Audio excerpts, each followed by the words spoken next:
2016 regular meeting of the Troy Planning Commission. Copies of the agenda for tonight's meeting are available at the entrance to the room. Additionally, the agendas and minutes of prior meetings are available on the city's website. The meeting will be conducted in accordance with the agenda as presented or amended by the Planning Commission. The roles and responsibilities of the Planning Commission are outlined on the reverse side of tonight's agenda. State law establishes planning commissions. The commission is comprised of 9 members, all of whom have volunteered to serve. Members are appointed by the mayor and confirmed by city council. The other individuals seated at the table this evening are representatives of the city's planning department, the city attorney's office, and the city's planning consultant, Carlisle Wortman Associates. If you wish to address the planning commission, please come forward when recognized and provide your name and address on the sign-in sheet. Please begin your remarks by stating your name for the benefit of the commissioners. All remarks are to be addressed to the planning commission and not to anyone else in the room. At this time, I ask that all cell phones, Blackberries, PDAs, or any other devices that might disrupt this meeting, please either be placed in silent mode or be turned off. Ms. Sarnicki, the roll call, please. Mr. Apahidian? Here. Ms. Cruz? Here. Mr. Edmonds? Here. Mr. Faison? Mr. Hudson? Here. Mr. Krant? Here. Ms. Krupa? Mr. Zanzika? Here. Mr. Tagle? Here. Next agenda item is approval of the agenda for tonight's meeting. Is there a motion to approve or amend? Mr. Apahidian, thank you. Second by Mr. Tagle. Ms. Cruz? Yes. Mr. Edmonds? Yes. Mr. Hudson? Yes. Mr. Krant? Yes. Mr. Zanzika? Yes. Mr. Tagle? Yes. Mr. Apahidian? Yes. Number 3 is the minutes of the January 12th, 2016 meeting. Is there a motion to approve or amend? I'll approve as submitted. Mr. Krant, and seconded by Mr. Zanzika. Mr. Edmonds? Yes. Mr. Hudson? Yes. Mr. Krant? Yes. Mr. Zanzika? Yes. Mr. Tagle? Yes. Mr. Apahidian? Yes. Ms. Cruz? Yes. Agenda item number 4 is public comment for items that are not on the agenda. Is there anyone in the audience who would like to speak to an item that is not on the agenda? Seeing no one, we'll move on to item number 5, the Zoning Board of Appeals report. Mr. Zanzika? Good. I don't know if I'm happy to say or regret to say, but there was no meeting. Well, that takes care of that. Number 6 is the Downtown Development Authority. Mr. Sutherland? There was a regular scheduled meeting last Wednesday morning, and there was also a joint city council and DDA meeting last night. And nothing too exciting to report from the regular meeting. They went over the budget and went over the status of the plan, which we also did with city council last night, and we also gave them an update on what's gone on in the Big Beaver zoning district in 2015 and what looks like it's going to happen in 2016. One item that's of interest is 888 West Big Beaver, which is the former Volkswagen building, or now the former New World Systems building, because New World Systems is relocated elsewhere in Troy. But that is, I think, 40% occupied, and it's going to auction on February 8th. It's 13 stories, 330,000 square feet, 12.9 acres, and the opening bid, if anyone's got some pocket change laying around, is $3.5 million. But that's Big Beaver. That's Big Beaver and Crooks. I mean, that's Steal. yeah. That would be.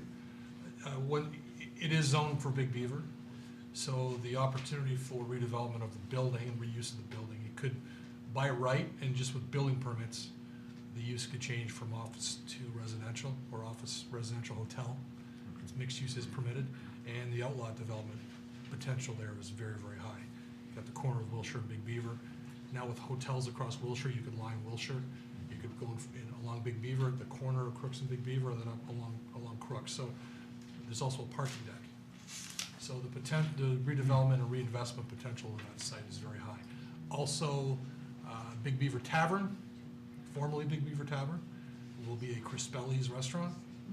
If anyone's ever been to Crispelli's, there's one in West Bloomfield, there's one in Berkeley. I've never been, but I hear they're excellent. So they're eliminating 7 parking spaces in front of the building and adding to the indoor seating area, so maybe expanding the first floor seating. So that's another option. And finally, we have a conditional rezoning application on Big Beaver. It's for vacant parcels that are on the north side of Big Beaver. It's Lads Inc., the Joel and Dale Garrett's property, which is on Big Beaver on Troy Road, Troy Street, across from Spa Renaissance. And they're proposing 2 restaurants there, one of them being a Rusty Bucket, the other one I don't know what it's gonna be. So there's some things happening. It's exciting. It's great. Yes. The item number 8 is a site condominium development review, preliminary site plan review, proposed estates at Willowbrook, 28 units, lots, east side of John R., south of Wattles, section 24, currently zoned R1C, one family residential district. Who's taking this? I will, Mr. Chairman. Good evening, Mr. Chairman, Planning Commission, and the public. The application before you tonight is a proposed 28-unit detached single-family site condominium project. As seen on the aerial photograph on the screen, the site is located on the east side of John R., just south of Wattles. The applicant is proposing to combine 8 existing lots, 6 of which are improved with houses, to create the 28-lot site condominium project. It should be noted that the site does have a wetland on it. It is not a regulated wetland. The applicant proposes to fill that wetland, and also includes tree cover. I'll go into more detail, but the applicant is planning on preserving trees along the north property line and the eastern property line to provide some additional screening and buffering to those adjacent single-family properties abutting it. In regards to arrangement, the development will be served with a new public roads off of John R. There'll be one new road that will actually connect to John R. And the development will connect to the east with the adjacent Wattles Square subdivision via Dexter Drive. And it's located in this corner is a connection to Dexter Drive. Currently, Dexter Drive is stubbed with a barricade. And I went back and reviewed the minutes and the subdivision records when Wattles Square was approved back in 1987, and the intent was to stub Dexter Drive to allow for future connection, so that should this property be developed in the future. In regards to lot sizes, bulk, setbacks, etc., the lots do meet all the requirements of the R1A zoning district.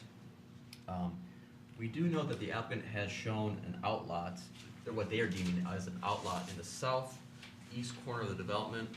It's adjacent again to the Dexter Drive connection.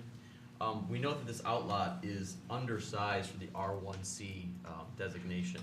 In fact, it's probably about 75% of the required width and the required area for the R1C.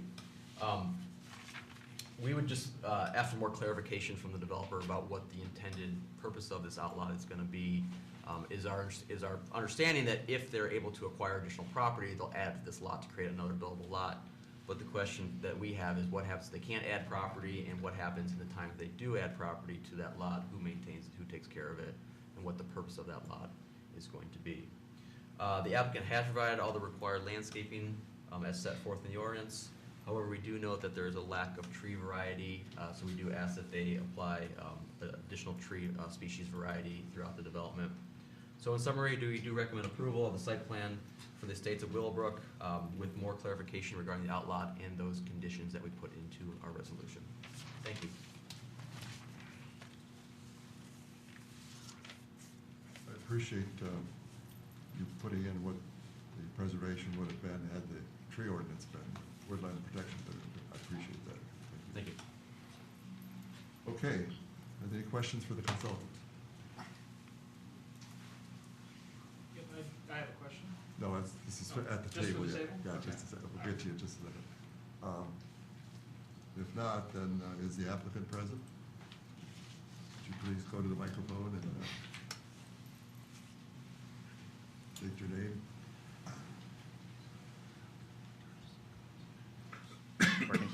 Nathan Robinson, Horizon Engineering. I'll be happy to answer any questions anyone has. Ms. Cruz? So you're preserving trees only along the north and east borders, is that correct? Correct. And then for the interior of your site plan lots, will you be clear cutting that? For the most part, due to the size of the lots and the utilities that are required in the roadways and whatnot, This site was unique from what we've been involved with in the past in that along the eastern property line, the subdivision that's to the east has rear yard storm sewer, and when that subdivision was developed, they accommodated for some off-site drainage. So we don't need to put storm sewer along that eastern property line. So it opens up the opportunity to save the trees that are along the existing residents there, as well as along the detention basin. It's a fairly sizable detention basin, but because of the shelf requirements that the engineering department has, we have the opportunity to make the shelf on the north side of the basin a little bit wider than the minimum 3 feet to open that up for tree preservation along that line. Those trees, in all honesty, they're not the greatest trees. There are some nice trees on the north property line, but for the most part, because that northerly lot, the existing lot is pretty open, those trees that are growing along the north property line have quite a significant lean to them. They're leaning southerly, so it provides a nice buffer for the residents, the new residents to the existing office complex. So for that reason, we decided that it'd probably be in the best interest to save the trees to provide some screening. So did you just say that the trees along the north are not that great? Well, And they have a lean to them? Yeah, But that you also think that they're worth saving? It's kind of more of an opinion, I guess. They're healthy trees, so they're in good condition. It's just that they're leaning, so that could possibly be a hazard. But this is a detention basin, so it's more of I guess it would be a maintenance issue if there were any problems with branches falling. And I'm sorry, just, you spoke a little fast for my brain to keep up. What were the, 3 reasons that you needed to clear cut the rest of the property? Because this is R1C, so we've got the smaller lot sizes, so due to the building envelope for the homes, you've got the utilities that go along the streets, the easements, the rear yard storm sewers, and the streets. For the most part, there's really not much room left over on each lot individually to build your house. So if our tree ordinance were in place and you were required to provide the 303 inches or 51 6-inch trees, would you walk away from this project because you wouldn't have any room left to build on it? Not necessarily. It just depends on, what we end up with as far as a tree inventory, where the individual trees are at. We'd have to take a closer look at, work in conjunction with the engineering department to see, can we move some utilities? Does it make sense to, instead of having duplicate rear yard storms, this is kind of getting a little off topic, but one of the things we run into with the rear yard storm sewers specifically is we've got a lot of double storm sewer. We're running 2 storm sewers in the same rear yard. So that just takes up more space. So can we work with engineering and the other departments to maybe redesign a little bit to save the existing trees? But on top of that, to provide the new trees, you can plan that because you know the layout, you know where the driveways are going to be. So would you say then it's more convenient for you as a developer to be able to just clear the property and put things exactly where you want them and not have the trees in the way? Well, it's certainly convenient, but there's a matter of practicality as well. If, I think what you may end up seeing when there's selective preservation, and again, it depends on the condition of the tree and the size and whatnot, what's the longevity of the trees that you would save? Is it going to last a year? Is it going to last 10 years? Sometimes you don't know. But, I mean, I've seen it in certain situations where we have preserved even banks of trees, and within a year, they get blown over. There's different, there's a lot of different factors that determine how long a tree's going to last. Okay, so my last question is, are there plans in your landscape design to put interior trees in once the structures are up? We're required to put trees along the street, Okay. but I don't know if there's any plans to plant trees on the individual lots themselves. Okay, thank you. Any other questions for the applicant?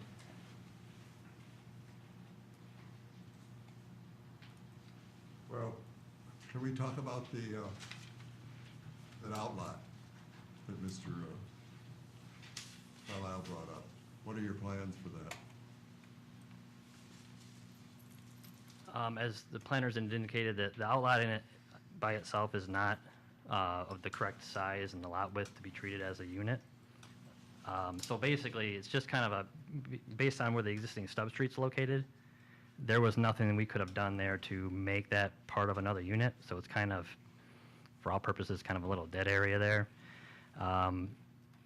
We're treating it as an outlet. It's basically an open space at this point, but we did some feasibility work for the properties to the south just to see what might happen. We've got 2 substreets shown to the south, and as a part of that feasibility work, it was to determine, do we need 2 substreets? Sorry? Do we need 2 substreets? Does it make sense to have 2 substreets? What would happen if those properties are developed?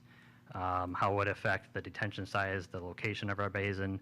And specifically with regards to the outlet, can that outlet be incorporated into additional property in the future to become a unit? So we wanted to set it aside because, again, it cannot be developed on its own right now, but we want to have the opportunity in the future, should additional property be developed, that outlet can be converted in some fashion to and combined with additional property to become a unit. So it would be an additional unit, and you would eliminate the stub street then? No, the street would remain. This would be if those streets would end up being extended in the future to additional property. Let me ask you another question. Who will maintain that? Are you the owner of that property? Not myself, but I meant the applicant, yes. currently, yes, but depending on if the properties don't get developed, basically while this is being developed, it's going to end up being responsibility of the homeowners association, I would imagine.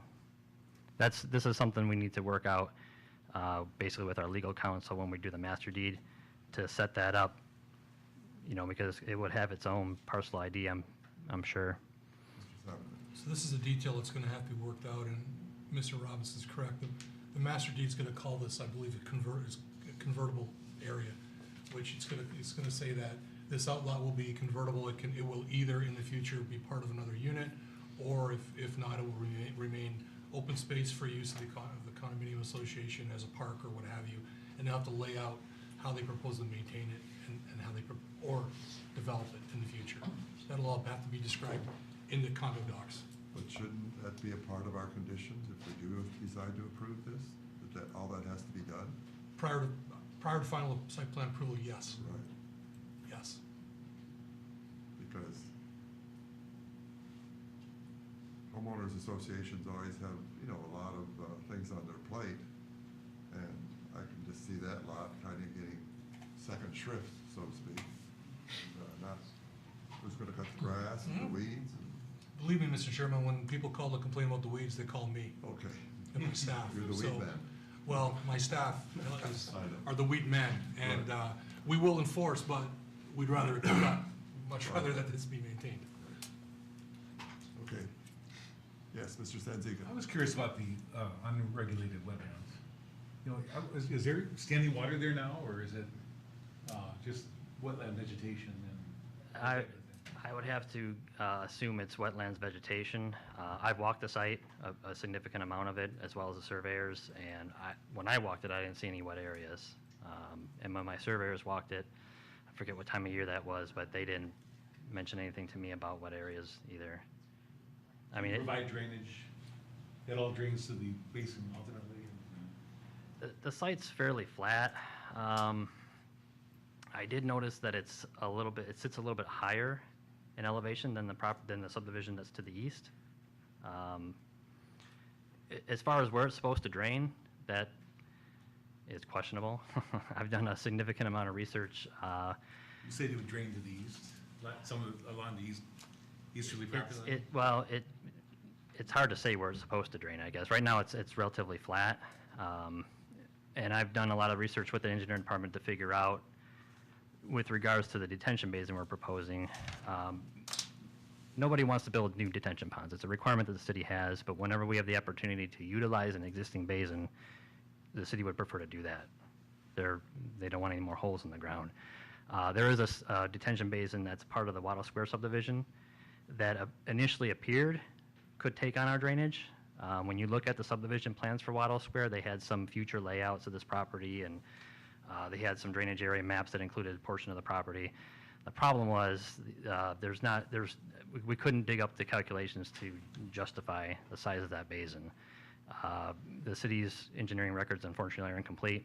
I went to the original engineering company that did the plans, and they actually had less information than engineering department did. So that didn't really get us too far. So where it's supposed to drain is questionable, but because it's fairly flat, we know we can't take it to Wattles Square because we don't believe the pond can support it. So Where is the Wattles Square? Can you show us where it's at on, where does it abut this? East. Is it at the bottom? This is the, The bottom? yeah, the boundary bound. Wonder if the, Okay.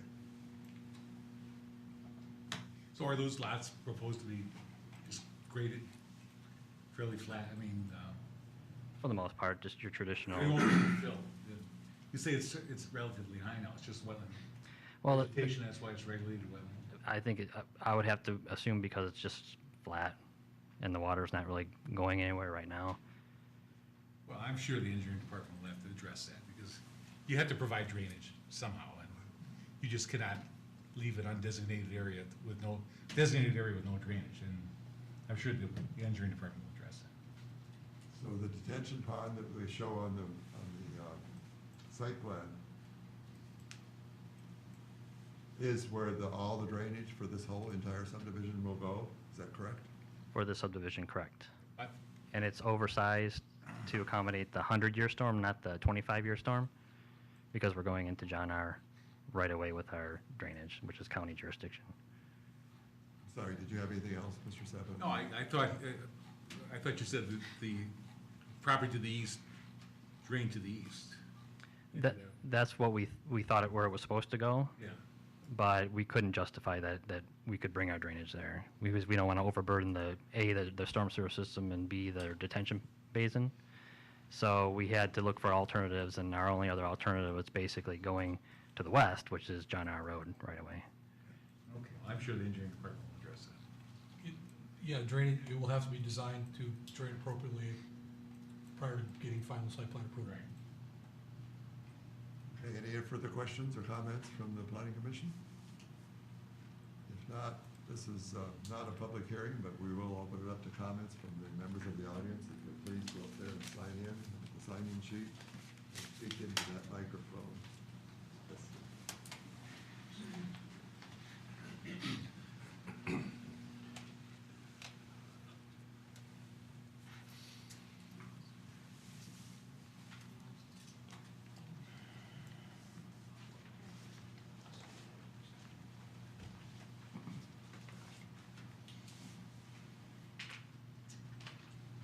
Hello, everyone.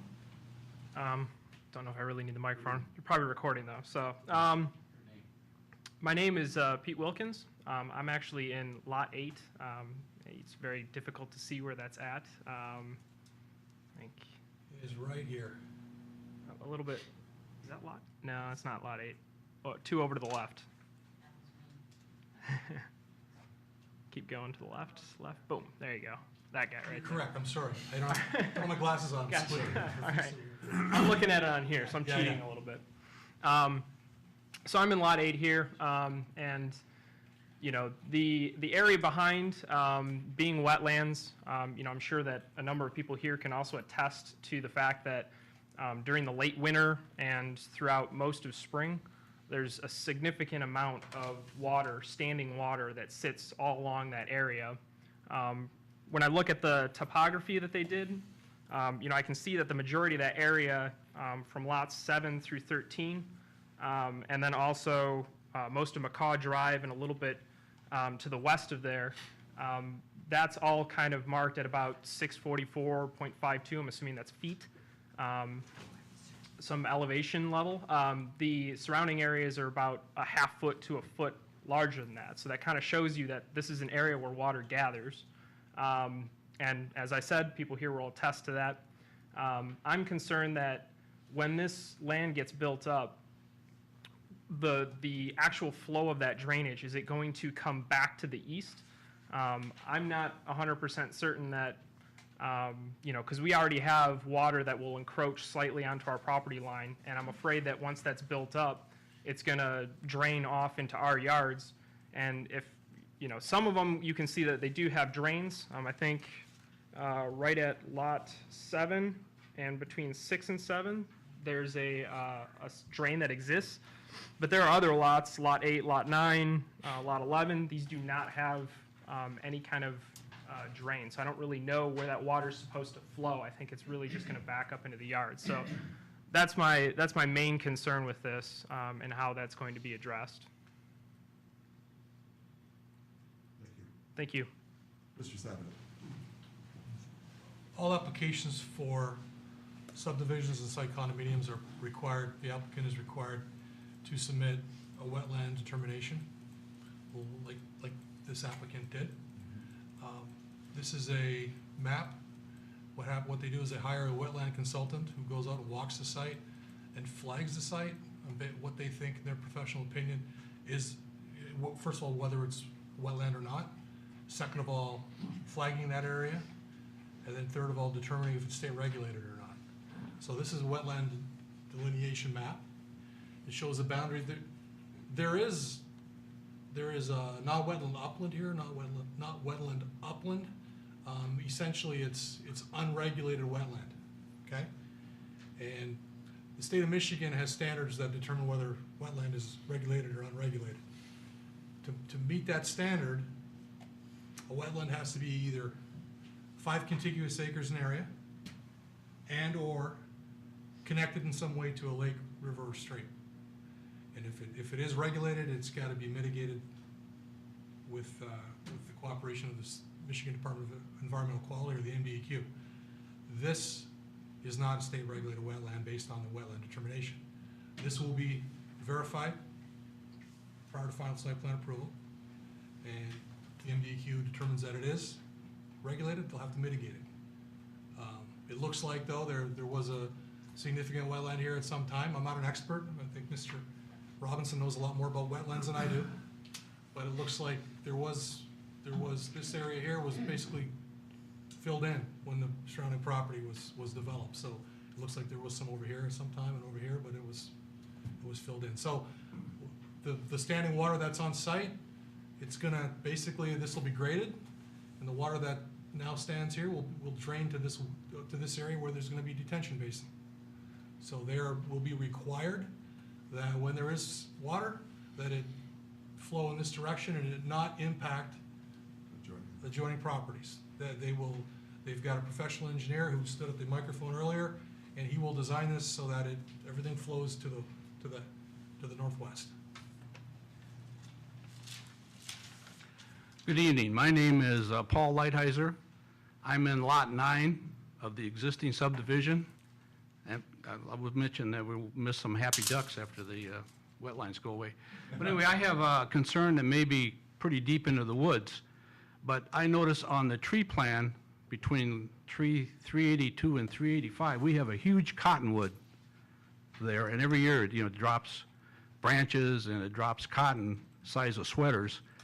I don't see that on the plan, but I'm hoping and assuming that that's going to be removed, since it doesn't show anywhere as a note either that it exists or doesn't exist. So I would hope that's on the list to be removed. We'll check with the. Okay, great. And then the other question I had, I really do appreciate having the buffer there. I think that's going to be great. But I'm hoping that some additional vegetation is going to be put in there, because it's going to look pretty spiky once all that stuff is gone. And also, are there plans to put a fence along there, or is that going to remain open? There's not been a fence indicated on the plans. Okay, very good. Okay, that's all I had. Thanks. Good evening, ladies and gentlemen. My name is Fred Shibish, and I'm a resident also in the Wattles Square subdivision. I live at 3842 Wayfair, which is kitty-corner to Dexter on the south side. And my concern at this point in time is the opening of Dexter, even though I know originally that was plotted to be opened up to a new subdivision. We have a traffic condition that has developed within our neighborhood over the last year and a half since the redevelopment of the Barnard driveways. We now have people coming from other subdivisions to drop off their children because we have a walkway that goes right from Wayfair subdivision right to Barnard. So now what we do is we have people come from other subdivisions, parking their cars there, dropping their kids off in the morning and doing the same in the evening. We also have staff members at Barnard who now have decided that it's easier for them to park in the Wattles Square subdivision. I brought this to the attention of Dr. Machewski, and it's been noted twice already without much being done. And I'm afraid with the opening of Dexter, we're now going to have other subdivisions that are going to use that avenue to dump their kids off over at Barnard Elementary. So I'm really concerned about that whole situation because I've seen on many occasions people coming in and speeding in and out of the subdivision just to drop their kids off on a timely basis and pick them up. Thank you. Thank you.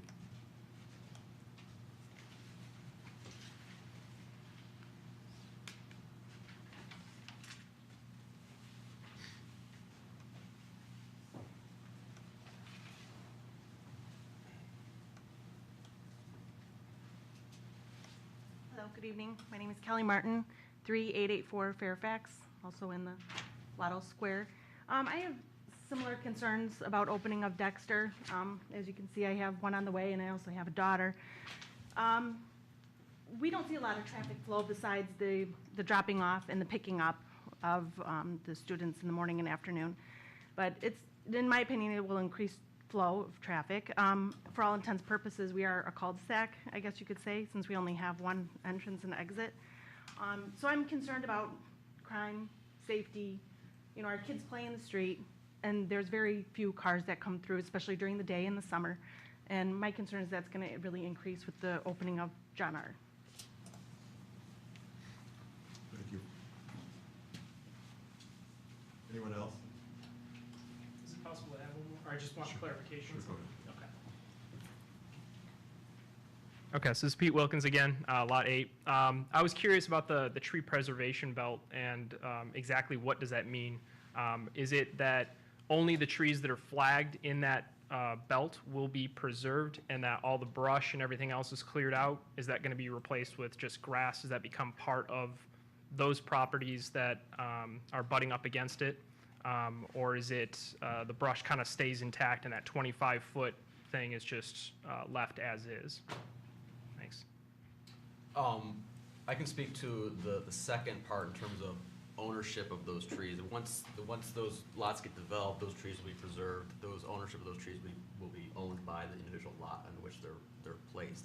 In terms of treatment, clearing of the brush, I'm going to leave it up to the applicant to speak to what they plan on doing with that. Can you go to the microphone, please?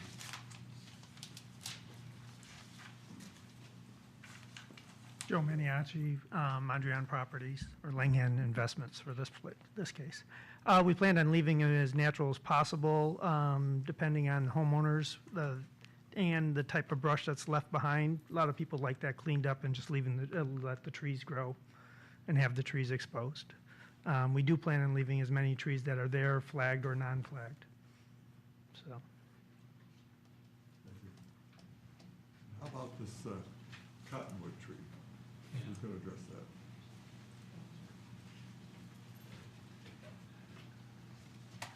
that? Nathan Robinson again. Large cottonwood, it's over 10 inches in size, is not required to be located on the survey. That's going to change with the new wood. You're going to have to speak. I'm sorry, the large, any trees that are greater than 10 inches in diameter are not are not required to be surveyed as a part of the tree inventory per current ordinance requirements. That, of course, is going to change with the new woodlands preservation ordinance. But for purposes of that tree preservation belt where that cottonwood is most likely located, if it falls within the green belt, it will be saved. It doesn't sound like you want to save it. But the intent with the, as Mr. Maniaci just spoke, the intent with that tree preservation belt is that obviously the trees that are there, there's many more trees there in reality than what we show on our drawing. That's because our drawing only depicts trees that are between 4 and 10 inches. Obviously the trees that are smaller than 4 inches may be questionable depending on condition, But certainly the trees that are larger, that are in healthy condition, that are within that green belt, if we have the opportunity to save them, that would be the intent. We're with the audience right now. Hold on, just a second. Yes, we're going to talk to them first. Another person. Paul Lighthizer again. I just wanted to make another comment. This cottonwood tree is so tall that if it falls towards our house, it's going to hit it. And now that all those other trees are away, it doesn't have the shelter from the wind anymore. So I'm starting to get concerned about that tree being a danger to our house.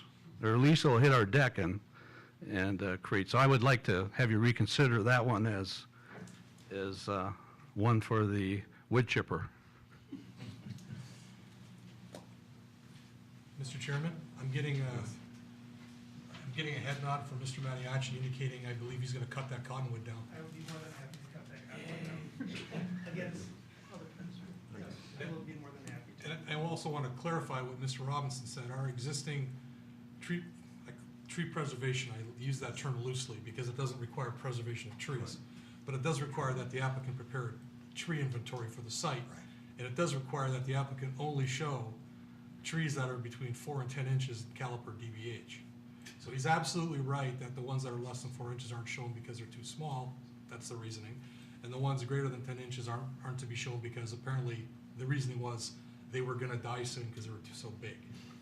So that's why I believe, and I think the Planning Commission agrees, that this is a very ineffective tree preservation ordinance that we have in effect.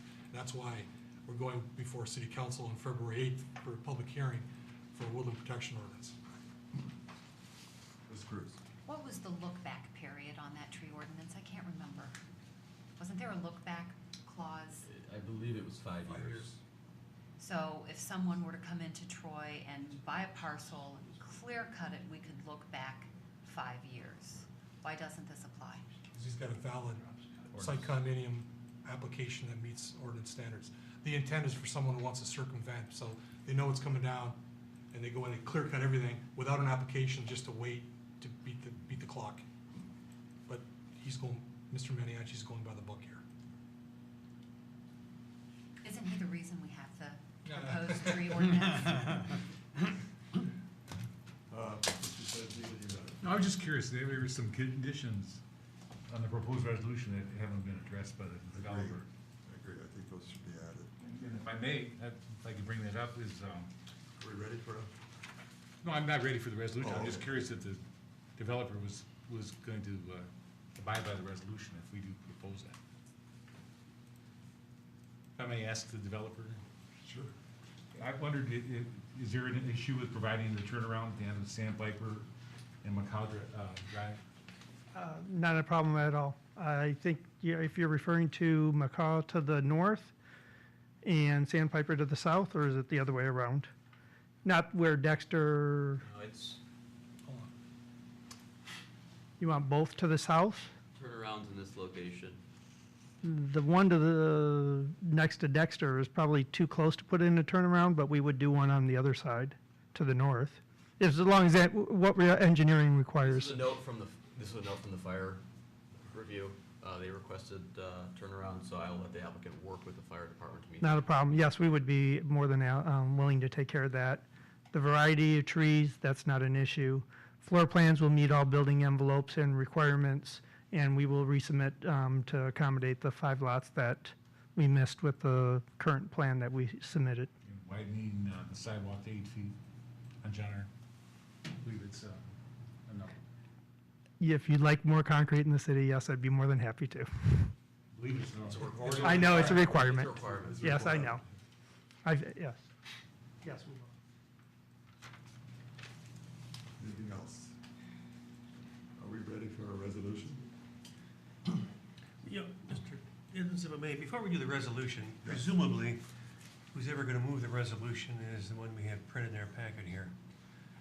I'm a little concerned about the wishy-washy language which says clarify maintenance responsibility for outlot prior to final site approval. Is that coming back to us before they get final site, or is this going to be an administrative determination regarding who's taking care of the outlot and all the conditions and terms?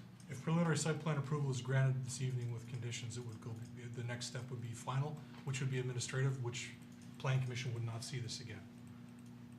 I'd like to have it come back, at least as to that outlot. I'm not real comfortable with this language. Why don't we just change the language? Make it Well, more. well, there were so many alternatives posted as we discussed this. It could go 2 or 3 different ways. I'd like to know which way we're going before I ever vote to approve it. That's one vote. Could I have Mr. Maniaci explain his plans for that outlot, just so it's on, for the record? As the engineer stated, we plan on holding on to the property as long as we're in the area, and we will maintain it under ownership, our ownership. If we acquire the property to the south, we will include it in the expansion of the subdivision. So it'll be left there. We have a similar, almost identical sized piece of property left at Hunter's Park that we turned into a park for the homeowners. We took all the wood chips that we did that were from the surrounding trees and put them down there. So it's a nice bed of wood chips with the natural trees, and we cleaned up all the brush. It's actually a nice amenity to the site. No, I also heard that if you abandon it later on, that you're gonna turn it over to the homeowners association, but I'd like to know if that's really gonna take place, or it's just a thought that maybe you should.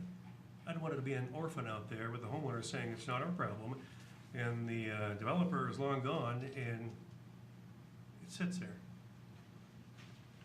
So I'd like to have a more concrete proposal. We can put it in the master deed that it says that it's maintained by the association, or by us and the association. Maybe I'd Jointly. like you to come back and tell us exactly How it's what's gonna gonna be- happen. Yeah. how it's gonna If be it's gonna be in a maintained. master deed, if it's not. Well, anyway, that's my thoughts. I'm not happy with the ambiguity of it. Anyone else on this issue? For the resolution or this No, whole this issue? issue, Mr. No.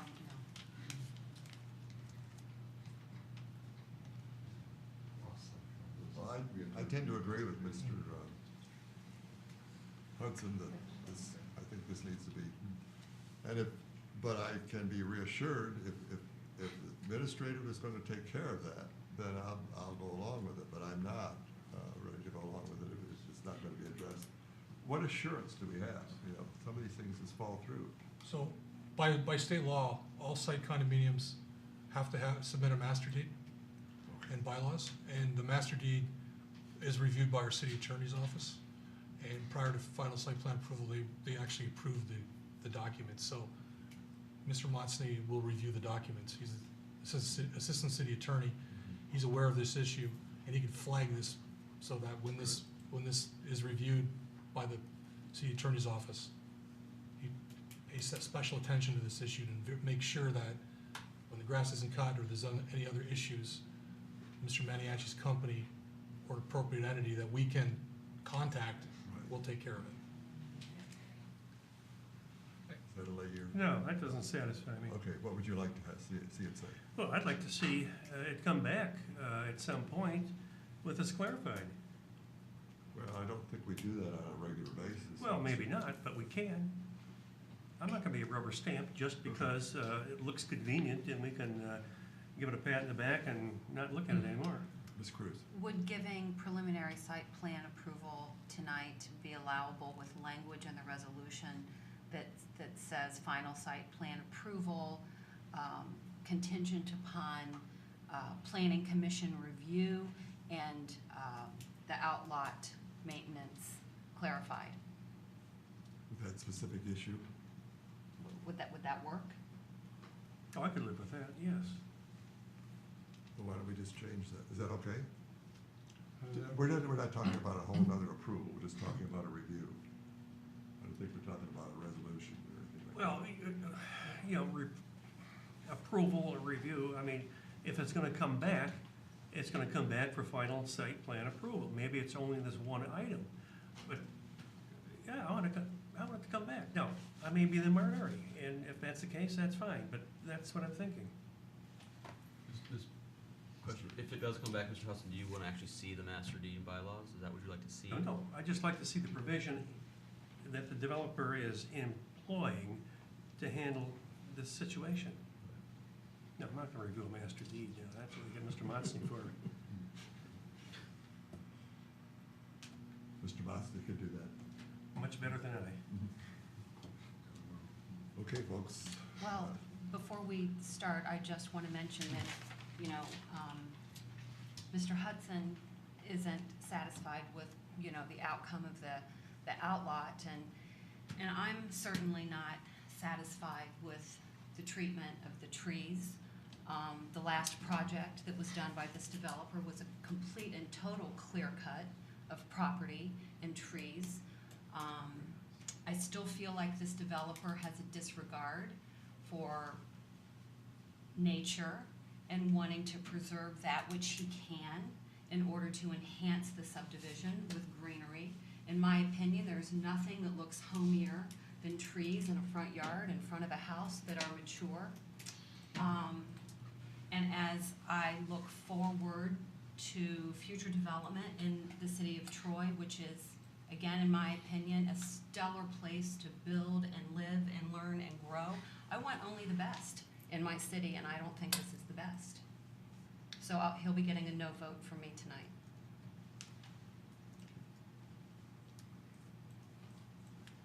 Are we, Mr. Senzica? I just have to comment, Ms. Cruz, I just, with all the requirements that we put on the developer for drainage, for sewer and water, for rear yard drainage, for the building envelope, you know, on these size lots, it's very difficult to maintain tree cover, you know, like, especially if you have to grade, cut, or fill a lot, you have to build tree wells. It's just very, very difficult, and unless we have the cluster zoning or some option to provide, you know, more latitude on clustering the homes in certain areas, it's very, very difficult to preserve trees. Then you spend all this money to preserve a tree, then a year or two later, if you drive equipment around it, you damage the roots and it dies. So, you know, I'd rather see a plan to plant new trees in areas where we have. And I know they've talked about, we haven't really, they've addressed the issue about different species, but that's what I'd like to see addressed. And So you would like to see them, well, I asked if there were plans to add trees into the subdivision I believe once he- the structures were in place. I believe he meets the ordinance now. And even if he were to apply the new woodland ordinance, I don't believe, and I don't recall the answer, would he had to plant more trees if he were to apply the new ordinance? Yes, and in your memo on page 3, I did a calculation just for informational purposes because the woodland ordinance has been passed, but based on my calculations, they would be required to plant approximately 303 inches, so roughly that's about 51 6-inch trees. I will note that as the engineer indicated, the tree survey though, it doesn't indicate landmark trees or trees over 10 inches, so this only accounts for the information that was provided. So there might be more preservation or less based on the additional trees that were surveyed that are going to be required if the woodland ordinance is actually passed. I mean, is that, the 51 trees, was that in addition to what he has proposed? In addition to what he has proposed, and there are, in the ordinance, I don't want to go into details, there are a few options for the developer and the planning commission to consider in terms of how to mitigate for those 51 trees. Preference is on-site, but it does allow an option to do either off-site or pay into a tree fund. Because it's silent on landmark trees, we don't know We don't how know. many inches there are, which is important because you get a 2-to-1 credit for whatever you preserve. So the trees he did preserve, he did get under the formula, he did get a credit for those. Well, I appreciate what you're saying, and I have a little bit better understanding from you than the gentleman that stood up there and tried to explain it to me. But I still would like to see some effort on the part of these developers to not just meet minimum requirements and to come in and be willing to do a little extra, even if that would be to add the 51 trees or something else, and as a good faith effort, you know. And I don't see it. I don't see it. What I see is it's convenient to cut all the trees. It's convenient for me to do that. Well, it's also less expensive. And quite honestly, I think that's why we need to pursue the woodlands ordinance, to correct this problem. And we are, come March, is it March? No, February 8th. February 8th. It will go before, and then 10 days after that, if it's approved, it will be effective. Just so happens, this development got under the wire. So, Mr. Craig? Yeah, well, regarding this whole issue about the trees, the question was asked to, is Robinson, is it? The engineer, Robertson? Robinson. The question was asked, would this development not happen if it was under the new tree ordinance? He says, no, it would happen. So they're saying that they would go forward with this development under the new ordinance. So is there anything, maybe we can ask the developer if he could maybe comply with our new ordinance ahead of time? We got, you know, we're talking, his mandatory thing is just on the streets, and that's taken care of, that's all. But this would be going beyond what's required, but is there a good faith, maybe half of those trees could be put into some of the inside of the lots? I'm just throwing it out there for conversation.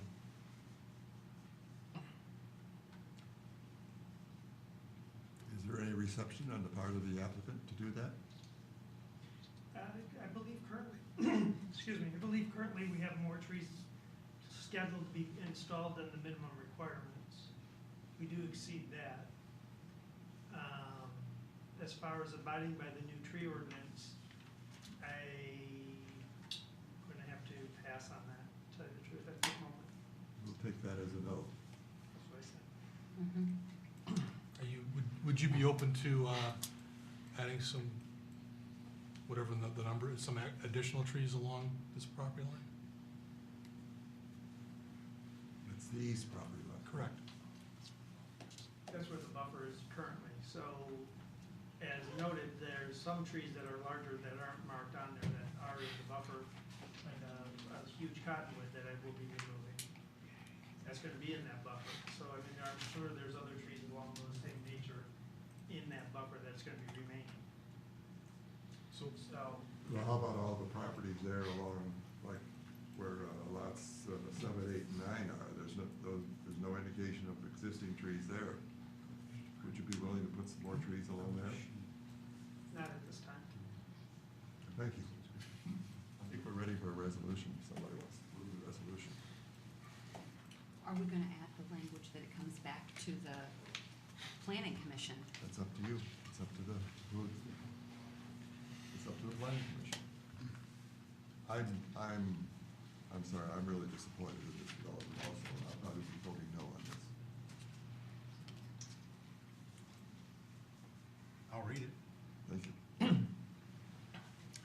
Resolved that preliminary site condominium approval pursuant to Article 8 and Section 10.02 of the zoning ordinance as requested for estates at Willowbrook site condominium 28 units / lots, east side of John R., south of Wattles, Section 24, currently zoned R-1C, one family residential district, be granted subject to the following: clarify maintenance responsibility for outlot prior to final site plan approval.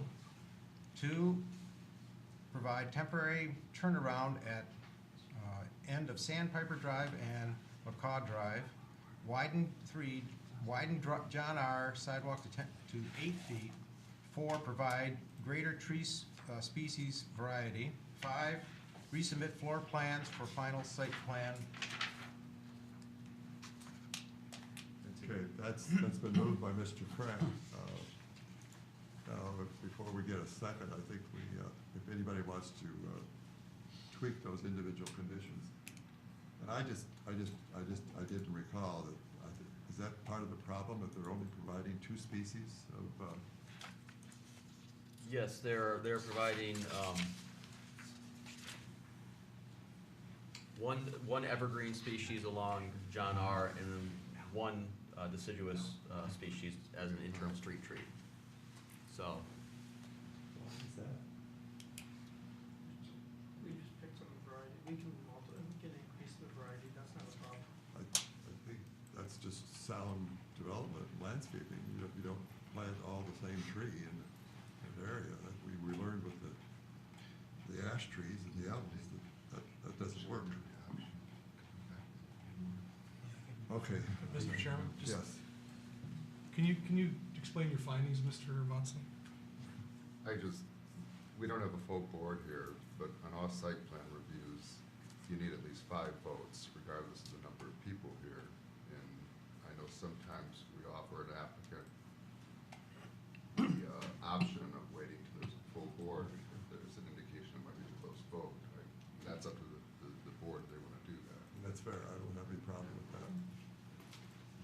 You want to wait until we have a full board? Is there a reason that this doesn't meet the ordinances? Well, we're not at that point in the questioning now, we're beyond that. You've heard several people say that they don't think they're good. So there's only 7 members here tonight. So if you don't get 5 yes votes, then it will fail.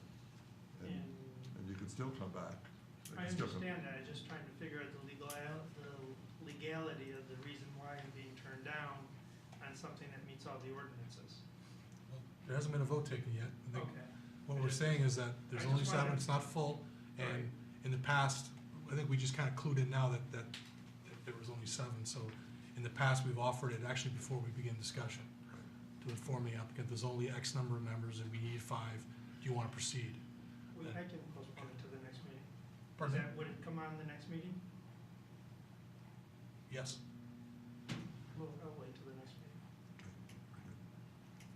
And all we need But is, well, all we need is a resolution to postpone this item until the next meeting. Is that what we need? Yes. Since there's no second on this, it doesn't. No, we just, motion just dies sits- for lack of dies. support, right? So, Okay, I'll, go ahead. I'll just make the motion to postpone this item till our next meeting. Thank you. Is there a second? Mr. Sanziga?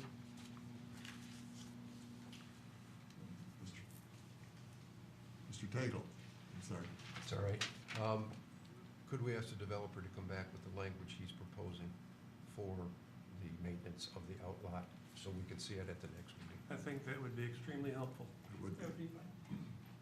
Mr. Chairman, Thank you. This is a discussion of the motion, yes, and right? then I would suggest that the applicant reconsider the buffer and tree planting along the east property line for the next meeting. That's nowhere. East and the right, the south. North. Okay, right. Reconsider it. Reconsider. I would strongly, because right now, I would not vote for it, regardless of the outlot, if he's being that adamant about That's his. what I agree. Can you read that back to us, sir? Is there anything else? we need to tweak? Okay, go ahead. Can you read it back to us, Kathy? The motion to postpone? Yes, with those 2 other provisions, yes. Mr. Chago asked that the applicant, the developer come back and with a plan for the outlay of the outlot, for the maintenance of the outlot. And Mr. Zanzika is asking the applicant to reconsider the buffer along the eastern property line. Okay. Do we have a second now? Support. Mr. I Sanziga? supported it previously. Okay. Well, roll call vote, please. Mr. Hudson? Yes. Mr. Krant? Yes. Mr. Zanzika? Yes. Mr. Tagle? Yes. Mr. Appahidian? Yes. Ms. Cruz? Yeah. Mr. Edmonds? Yes. Mr. Chairman, we've got Yes. residents here. So there was a motion to postpone to the next regular meeting, which is, at this time, it is for February 9th. So it'll be in this room, February 9th. If you want to clarify that it's still on, you can call the planning department at 248-524-3364. You can go online, you can go online the Saturday, Sunday, or Monday, or day of, and check the agenda to see if it's on. You can email myself or the planning department on our planning website, or you can swing by the counter on the second floor. So there's 4 ways to contact us. So if in doubt, please don't hesitate, go online, you get my number, give me a call. My name is Brent, okay? Can we take a 5-minute recess? You're the chairman.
Oil and gas extraction.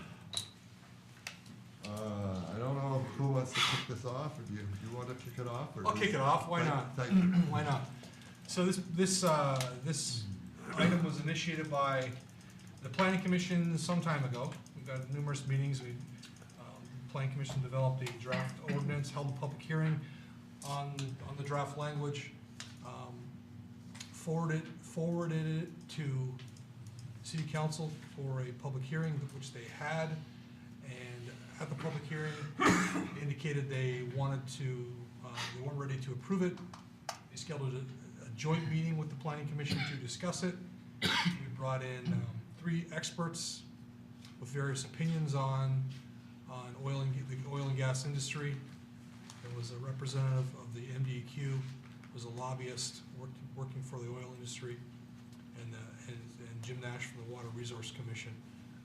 They presented, they discussed, answered questions on oil and gas. At the end of the meeting, the planning commission and city council came to a consensus on 2 things. One, they wanted the 3 experts to respond to all the questions that were asked in writing, which they provided us. And 2, the consensus was that it needed further study by the planning commission. So it took some time, but we finally got all 3 to provide us with the responses in writing, and those are provided to you. And we're back for the planning commission to see what direction you want to go with this language. And that's my kickoff, Mr. Chairman. Thank you. Yeah. I was the irritant that probably started the process, so let me be the first one to speak. Mr. Hudson. I think they've done a nice job. There were a couple questionable areas, I think. They've tweaked them. I don't see any harm in having this, even though the fellow from American Petroleum Institute thought that there's no good ground around here to drill, but I just noticed a protest in Southfield last week because the city issued a drilling permit for exploratory well. So I say, there's no harm. I think it's a good ordinance. Anybody with $150, as someone suggested, could sue the city. But I think it's a strong ordinance, and I think it would withstand any attack. I see no problem. This taken in compliance with the state statute, I think covers us fairly well. I agree with Mr. Hudson. I think that the ordinance language itself is well done. I think that the city has done an excellent job in making sure that everything that is in the ordinance is compliant and doesn't put us in a position to face a legal battle. I still think that it is going to be maybe a contentious issue. I'm really surprised that we don't have people in the audience about it tonight, given the attendance that we've had in our previous meetings.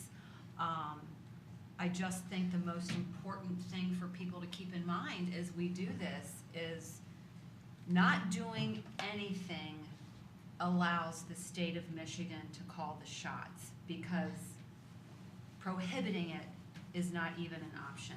And I just think there are a lot of people out there that think that prohibiting it is an option. It's not. It's not. So let's regulate it. And I think this is a well-done effort.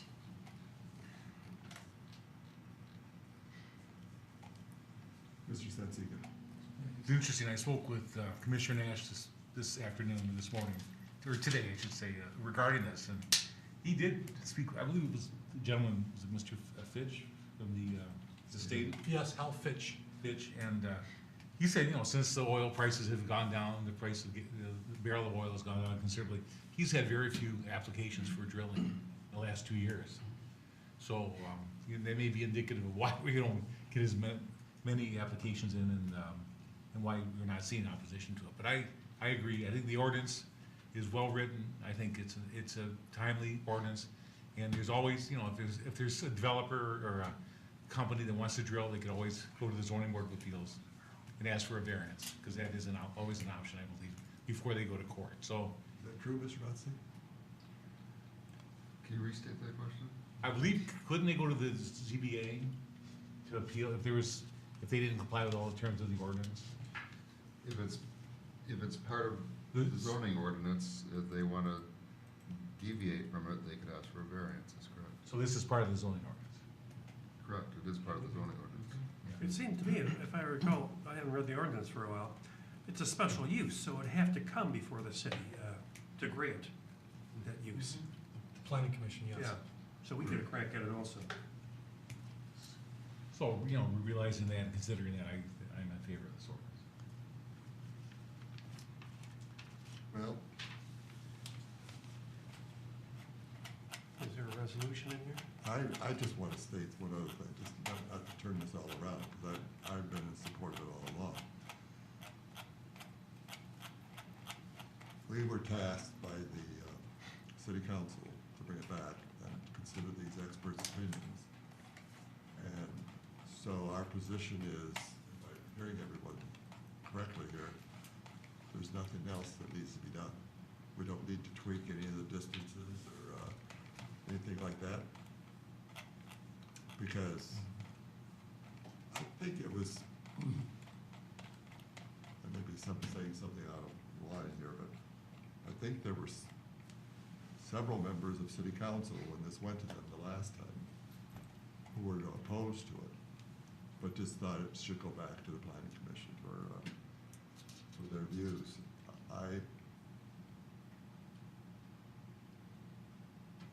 I did have a conversation with the mayor this last week about this. And he said if he thinks that if we don't do anything more, if we don't change anything, he thinks it's important because we have had an election since we last had this meeting, joint meeting with the city council, that there are two new city council members, and he believes that they would want a chance to review this again, and which they would get anyway, right? There would be another public hearing. Right. Okay, folks, I'm ready.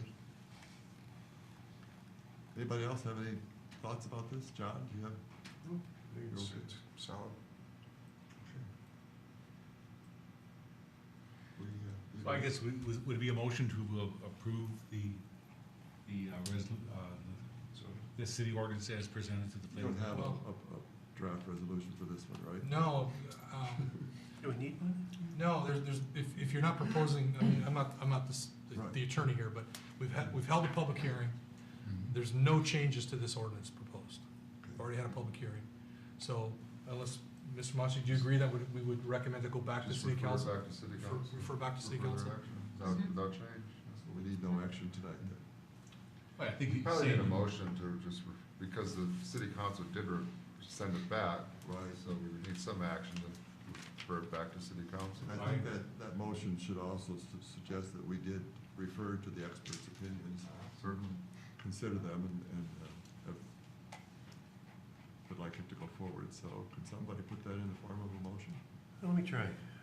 Resolved that the planning commission, after review of the comments of Mr. Fitch, Mr. Nash, and Mr. Griffith. Mr. Griffith, in connection with the draft of the oil and gas extraction ordinance, believe it in the best interest of the city of Troy that the city council of the city of Troy adopt it as an ordinance.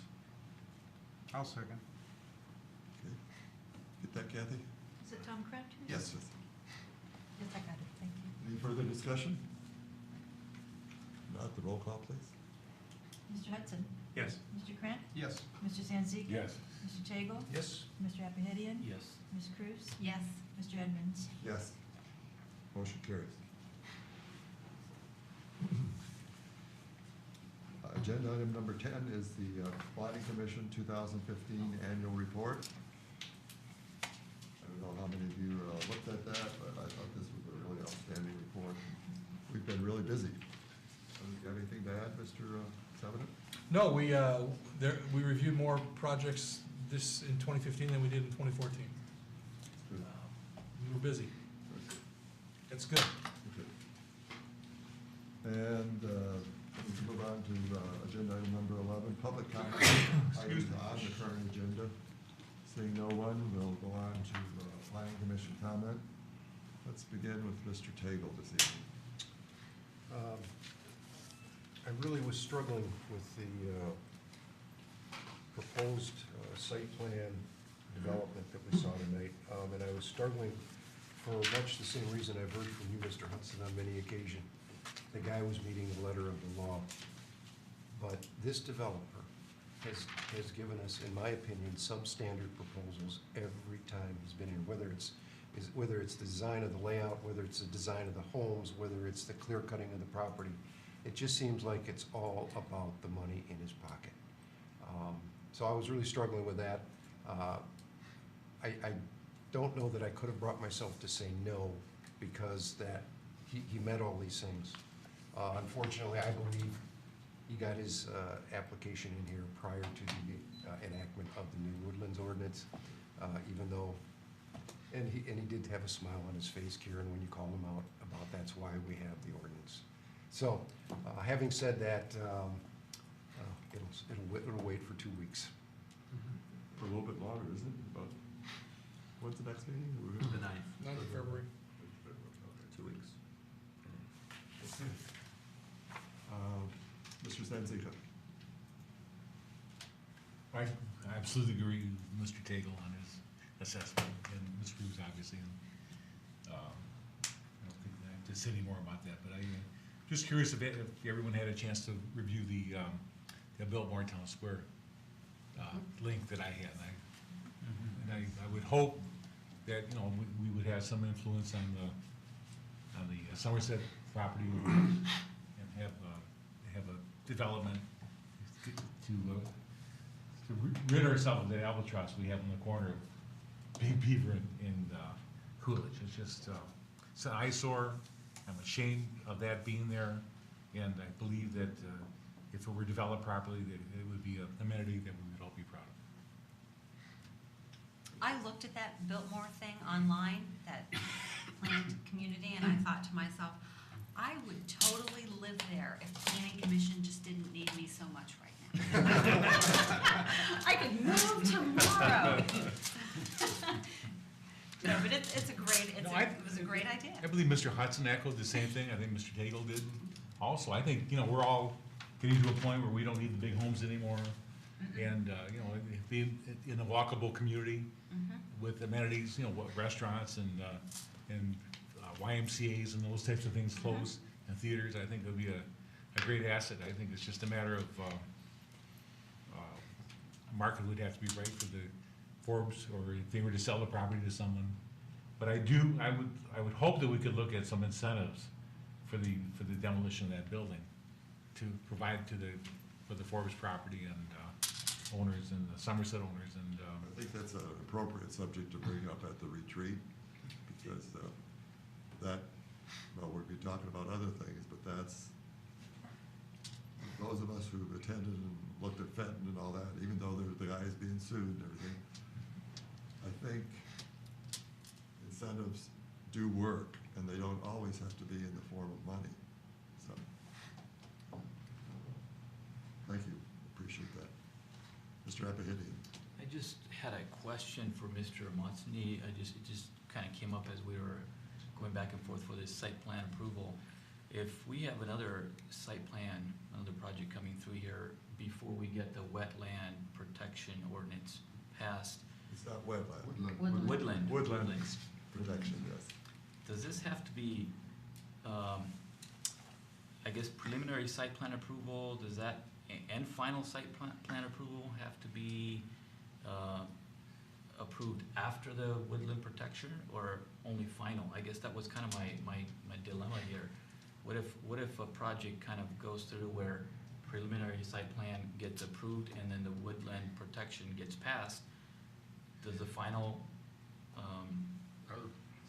my opinion would be if they filed for site plan approval before the effective date, that we can retroactively enforce the ordinance against them. It would be grandfathered? I think I don't know if I'd call it grandfathered. I think we couldn't retroactively enforce new legislation. They've already submitted the site plan approval. So we could not. Is that what you said? Yes. so it's the preliminary site plan approval that actually matters, it's not the final? Isn't it the date of submittal? Of the application. The application. Yes. Okay, Okay. And the ordinance takes place 10 days after the council It's votes it. effective upon publication or 10 days after approval, whichever comes first. Can I add, piggyback on please. that? So it's funny, so I agree with Mr. Motsley. We've consistently, that's the way that we've applied ordinance amendments forever here. But interestingly, the last time the date of an ordinance approval was really kind of significant was when we comprehensively rewrote our zoning ordinance.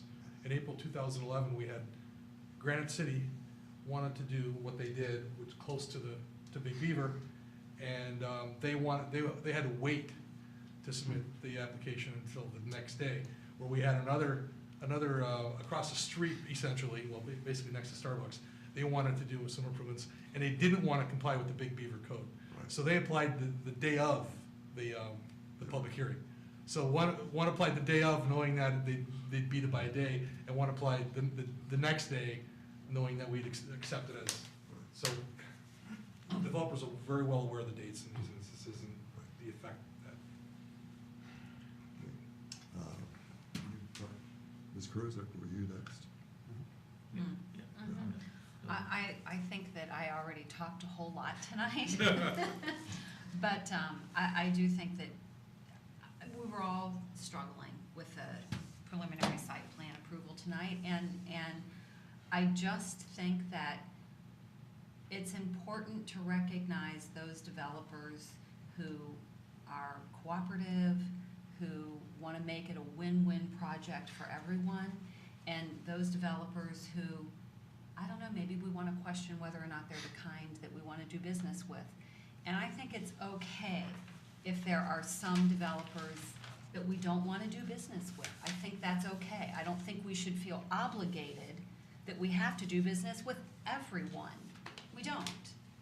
We don't. Well, I'm not so sure that, I don't think Mr. Mosty would have a different opinion to that. That's fine, that's fine, but I'm just saying, I told you I was gonna be harder and pickier. Here I am. Very good. Mr. Hudson. It's interesting that Mr. Tagle made a response on my philosophy. And I've been with that for a long time, and I was telling Ms. Cruz and Mr. Krent after that vote during the recess, I said, you know, I'm always harping on if they meet the minimum requirements, we've got to approve it. But yeah, I think that outlot really wasn't a crisp standard that they had complied with. And I got the impression that he really wasn't, no, I won't say that. I didn't feel comfortable in approving it without seeing the details of that. And of course, that completely destroyed my credibility as to being consistent. Actually, I don't feel bad about it. Mr. Krent. Yeah, actually, you were consistent because, like we discussed, that is not a specific ordinance item. So it was more clarification of what they're going to do with the site, which I thought was a perfectly good response from you to have more clarification. And I agree. I think we need more clarification. We should have all the facts in front of us before we make a decision. Just to rely on his ability or inability to do something doesn't cut anything with me. I would like to see what the language is, as our whole commission would like to see the real language. And so thank you for bringing that up. I think it's a valid point. The only other thing I'd like to say is there have been, since the engineer offered in this site plan approval that the new ordinance would not dissuade them from developing this. And the comeback from the developer was, no, we're not going to change a thing. It just kind of, here's what really comes to the core for me. It's not, the money issue is very, very minor. So what it has to do with more is attitude. What kind of an environment do we want to create to sell our homes to? Do we want just the absolute bare minimum and, you know, good luck, Mr. Homeowner? Or do we want to make it such an attractive place that they attract, I'm not going to say, they attract the, I don't want to wanna say a better quality person, but they attract people that look for a community or a development that looks attractive as opposed to just a barren place. I just thought, he just didn't offer even a dime for looking at, let's really make this place stunning, let's just get it done. And, but again, he met the ordinance, so we couldn't do, that's not part of our decision, but the decision of clarification for that outlot, I think is important. Thank you. I just want to say I'm really proud of the planning commission, and I thought what we did tonight was good on both cases, both for the site plan as well as the oil and gas extraction. The other thing I wanted to mention, I hope all of you had a chance to visit the many open houses that were held at the Children's Hospital. It's really an outstanding, so if you haven't had a chance to, I do encourage you to go over and take a look at it. There was an open house? Yes. I wasn't- Yeah, it was published, it was the last. I know it was on, because it was on the news, but I didn't know anything about it till I saw it on the news. Yeah, I got a chance to attend with my wife because a lot of the schools contributed art to it, Oh, so yeah. she was invited. No, I think it's gonna be an outstanding facility, and I love the architecture. If there's nothing else. Mr. Chair, I have one quick question, if I may. Yes, sir. On the annual report, I wonder of the developments that we did approve, how many are actually moving ahead? Or- Not Amber. Well, at least they broke ground. I mean, like, I know like the Mark of Troy. The Mark of Troy, I know that, you said that's on hold.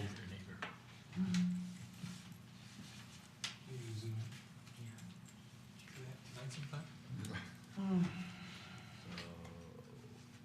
I'd hate to disappoint you, Mr. Tagle, really. I I'm here to appreciate that. please. I appreciate that.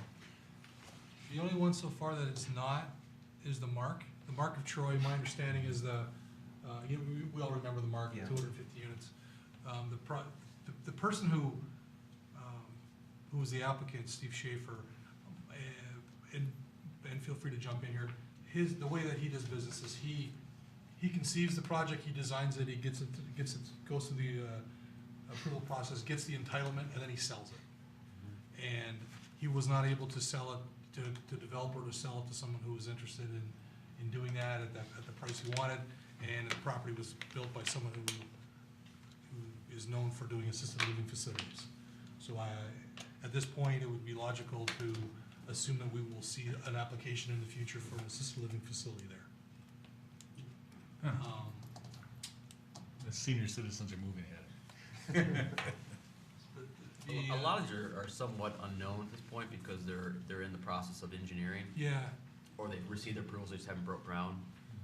But nothing other than the Mark of Troy comes up, as we know, is probably gonna either be a dead project or come in for amendments. Is there any action at, I guess it's Square Lake and Crooks at the I-75, that PUD that we'd approved, which kind of lapsed? I saw a backhoe or something else out there last week. Is it getting developed, or is that something else? yes, it's between Square Lake and Long Lake, Crooks at the I-75 Yeah. exit, right? They're putting in the underground utilities. They paid their fees, and they're putting the utilities in. Is development going forward? Yes, That's a good Oh, sign. great. That was The one we phase one, approved? the. Phase one, the frontage. Front strip, Yeah, Yes, Interesting. the fees are significant too, so I mean, That's right. it's not pocket change. anything else? If not, this meeting is adjourned.